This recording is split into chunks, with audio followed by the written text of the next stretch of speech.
Merry Christmas from the Netherlands. Hi. Hi.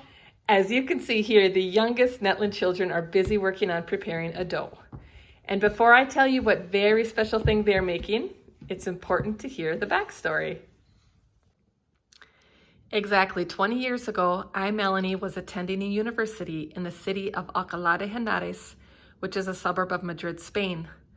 While I was there, I got to experience how the Spaniards celebrate the Christmas season, and I want to share my favorite tradition with you all.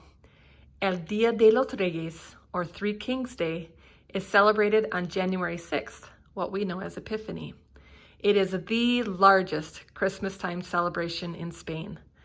On the eve of January 5th, crowds begin to line the street, anticipating the arrival of Los Reyes Magos, or the Three Wise Men. The wise men enter the town in a parade, tossing candy to the children as they eagerly search for baby Jesus. Once the parade settles and the children return home, they set out straw for the camels and wine and treats for the kings, and they go to bed. Sounds a little familiar, right? In the morning, the children wake up to gifts left for them by Los Reyes Magos. I really like the symbolism of how the Spaniards give and receive gifts on the same day that Jesus Christ himself received gifts from the Three Wise Men. They save Christmas Eve and Christmas Day as a quieter day for family and church. Now, Santa Claus might still make an appearance at some of the homes in Spain due to the Western influence. But overall, the gifts are saved for Three Kings Day. Maybe we can learn something from the Spaniards. One part of El Día de los Reyes that I've brought into our house is el roscón de Reyes. It is a special bread eaten by every household in Spain on January 6th. So now we turn our attention to Isaac, who is busy decorating our roscón. It is a yeast bread rich with butter and eggs filled with citrus flavor. At this point, you might be thinking this bread looks familiar, like a king cake from Mardi Gras. You are correct. Versions of el roscón exist all over the world and have been adapted to different cultures, but this tradition did originate in Old World Spain and France. You can see how the ring shape of the roscón resembles a crown, and Isaac is busy making the crown fancy with sugar, candied oranges, and almonds. It soon will be ready to bake.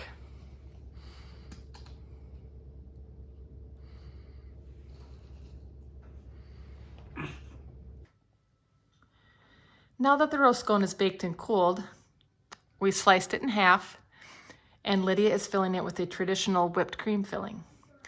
Later, we will hide in a little niñito, or a little baby figurine. Lydia's holding it up for us to see, to represent the baby Jesus.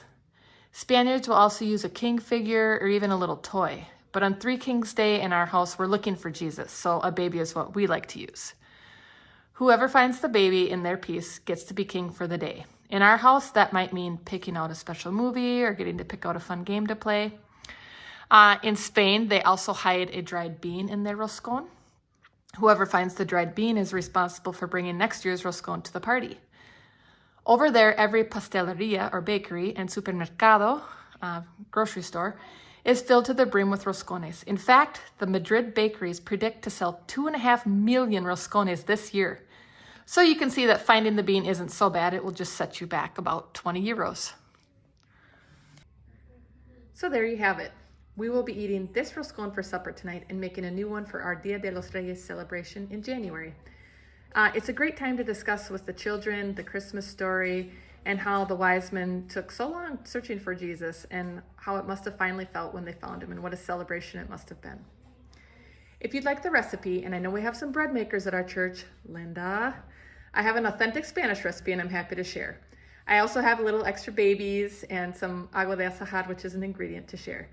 Or if you don't feel like baking, just invite yourself over to the Netland house for supper. Buen provecho.